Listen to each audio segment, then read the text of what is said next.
Boto segue bem criticado, bem desgastado. Essa situação do Mick Johnson, né, como chamam, esse jogador irlandês que está no West Bromwich, foi só mais uma gota d'água em toda essa questão.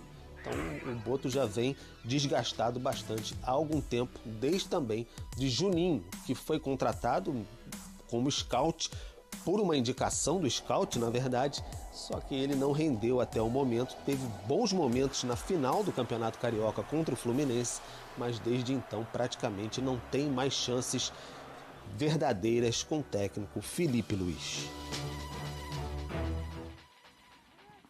Tá aí então a reportagem do Pedro Henrique Torre. André Donk, problemas sérios, graves ou contornáveis e nada demais? Acho que são vários episódios, né? Tem alguns, assim, que sinceramente eu acho tão... A história, por exemplo, do Vlahovic. Foi perguntado pela Gazeta dello Sport de um jogador que gostaria, ele citou o nome do jogador, não vejo motivo para se gerar um atrito e tudo mais. Tem algumas outras questões, como a história em relação a uma possível venda lá do Pedro e tudo mais, que acho que são coisas que não podem acontecer. Acho que isso cabe conversa, acho que é o tipo de coisa para você chamar, ter uma reunião e tudo mais. Então acho que eu vejo episódios de formas diferentes. Só que essa relação parece desgastada, assim, pelo acúmulo de situações, a forma como a gente viu, a ponto da contratação de um jogador acabar não acontecendo. Tem, assim, o que eu imagino que possa acontecer e a forma como eu enxergo. Sinceramente, acho que é um episódio, para mim, uma situação que poderia ser contornável, de conversa, mas considerando a realidade do futebol brasileiro, tem, assim, o que eu imagino que possa acontecer e a forma como eu enxergo. Sinceramente, acho que é um episódio, para mim, uma situação que poderia ser contornável, de conversa, mas considerando a realidade do futebol brasileiro, como não sei, me parece difícil a situação ser contornável, tendo em vista como é o nosso modus operandi aqui. Mas, assim, sinceramente, acho que tem coisas e coisas para se avaliar aí dentro. Tem algumas coisas que são criticáveis e outras, sinceramente... Por isso que podiam sentar, aproveitar que o Boto é português, já podia cantar um famoso fado de Amália Rodrigues para a diretoria do Flamengo, que falava assim: o que queres tu de mim? Né? O que queres tu de mim? Deixar claro até onde, os limites. Eu acho que essas questões, porque é muito amigão do técnico, quer dizer, então tem que ser inimigo. Qual o problema de ser amigo do técnico? Ainda bem. É o meu pensamento, pelo menos. Bobagem, né? Muita marola em cima, as coisas pontuais que o Donk apontou. Aí, numa eventual reunião cara a cara, a diretoria colocaria isso.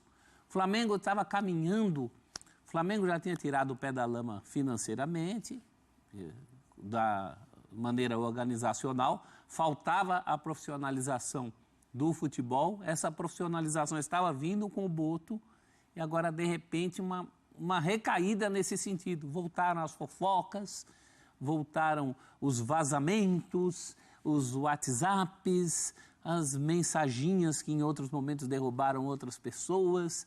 Acho que está na hora de estancar isso, né? Tem um vazamento aí nessa reestruturação do futebol do Flamengo pós-Brás. A gente enxergou isso de uma maneira mais profissional e agora parece que está dando passos atrás em relação a isso. Acho que é hora de estancar essa história. Não, é um retrocesso mesmo, prof. Porque os sócios do Flamengo e a torcida como um todo exigia esse passo adiante, que era a profissionalização do departamento de futebol. Ninguém discute os méritos da gestão Landim na parte de finanças e até na parte esportiva, conquistou muitos títulos, mas faltava essa estruturação e uma mentalidade mais profissional no departamento de futebol.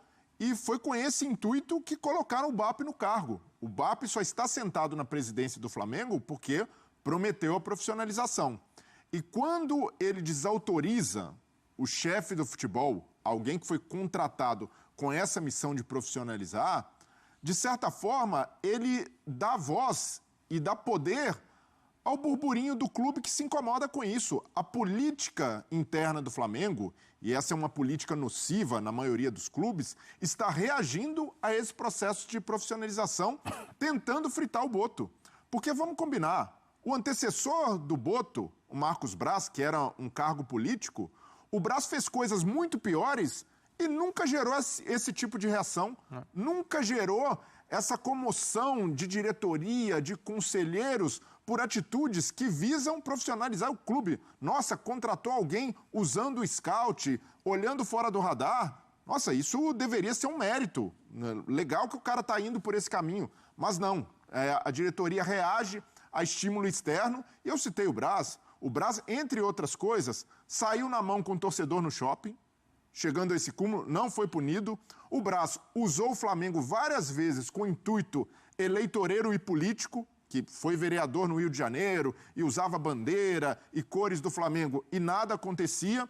Então, antes, o que era normal com o Braz, uma faísca com o Boto já gera todo esse incêndio, já gera toda essa comoção e essa necessidade de fritar um profissional que começou seu trabalho há pouco tempo. É um trabalho delicado, porque quando você vai profissionalizar um ambiente que ainda tem métodos amadores, muita gente vai ficar sentida. Muita gente vai ficar com dor de cotovelo, vai tocar na vaidade. Porque antes, todo mundo tinha portas abertas no CT do Flamengo, no departamento médico, todo mundo dava pitaco e todo mundo falava com comissão técnica. O Boto tem começado a fechar e a blindar esse ambiente. Naturalmente, o conselheiro que antes ia lá tirar fotinha com o jogador, já não tira mais, fica melindrado.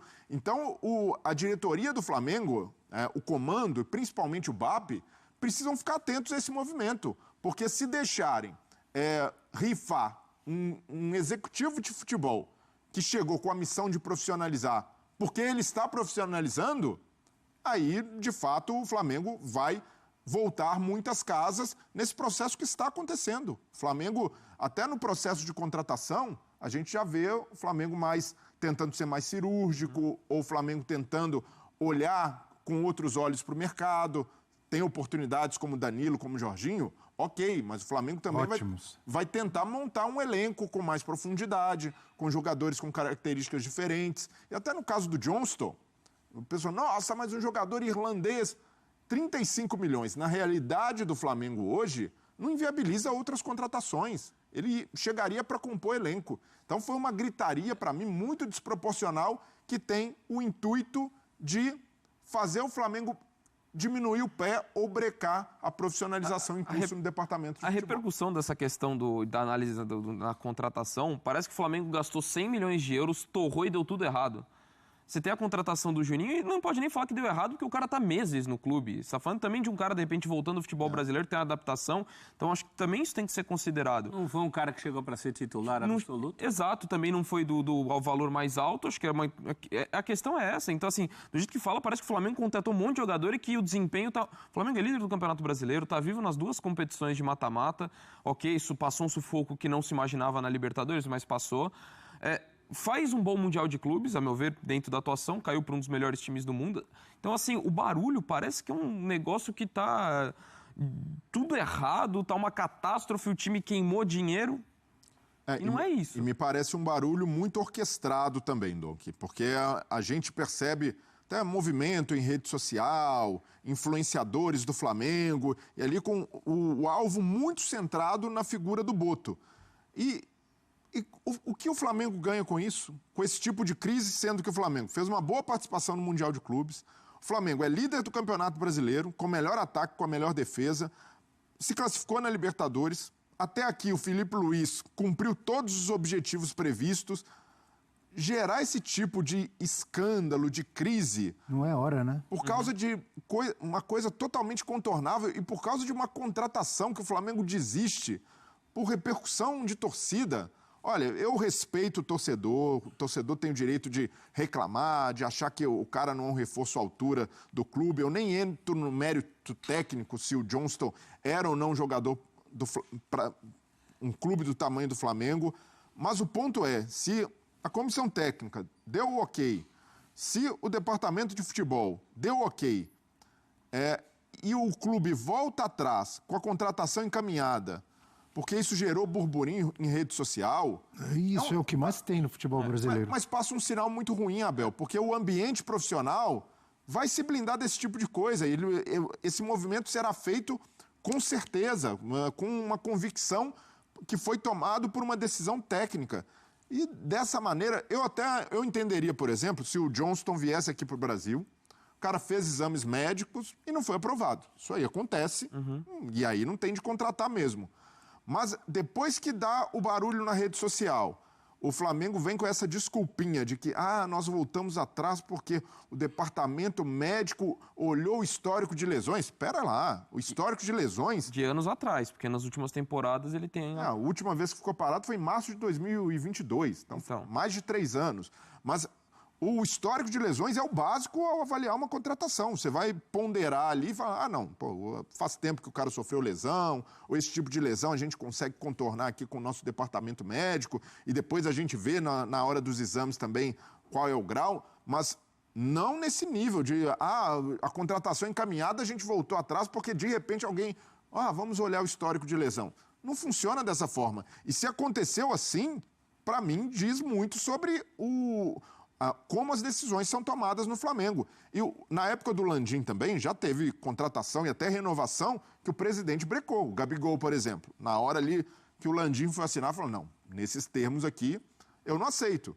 Isso é normal de acontecer, mas não a ponto de avalizar a contratação, de encaminhar, e aí se o BAP não foi informado, também tem um erro de comunicação do Flamengo nessa história. Então eu vejo que são sinais ruins que o BAP precisa desfazer. Ele tem uma oportunidade nessa crise que é de dobrar a aposta nesse processo de profissionalização do Flamengo e, de fato, bancar o José Botto, bancar o trabalho do Felipe Luiz. Agora, se arregar porque a torcida não gostou ou os influenciadores fizeram campanha contra, aí, de fato, não dá para acreditar que o BAP tem um projeto de profissionalização para o futebol do Flamengo.